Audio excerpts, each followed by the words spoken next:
Ito yung mga babaeng palangiti, palatawa sa harap ng iba.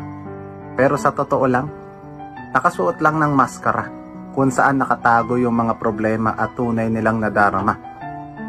Sila yung mga matatapang na babae na kayang mabuhay kahit walang kasama.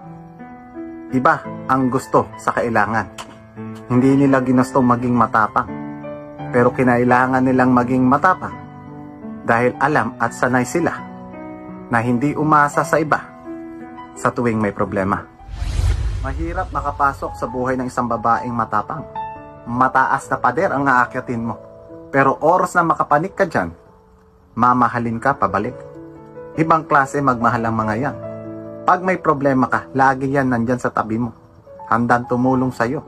Pero pag sila may problema, huwag mo nang asahan na tatanggap ng tulong yan. Hindi nga nila masabi kung ano yung problema nila. Pero huwag mong mamasamain. Intindihin mo na lang na sila hindi yan nagising ng isang araw na naging matapang.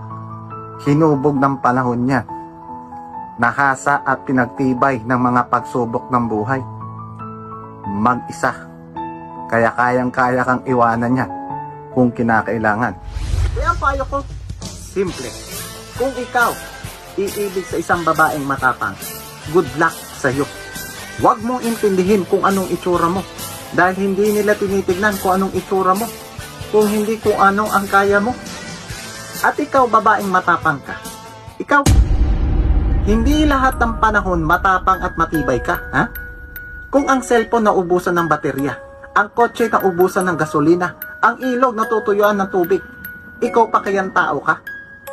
Kaya kung naghahanap ka ng tao na dadamay sa'yo, isang kaibigan, tulad ko, pag hindi mo na kaya, sandal mo dito, tapos yakapin kita. Ganon.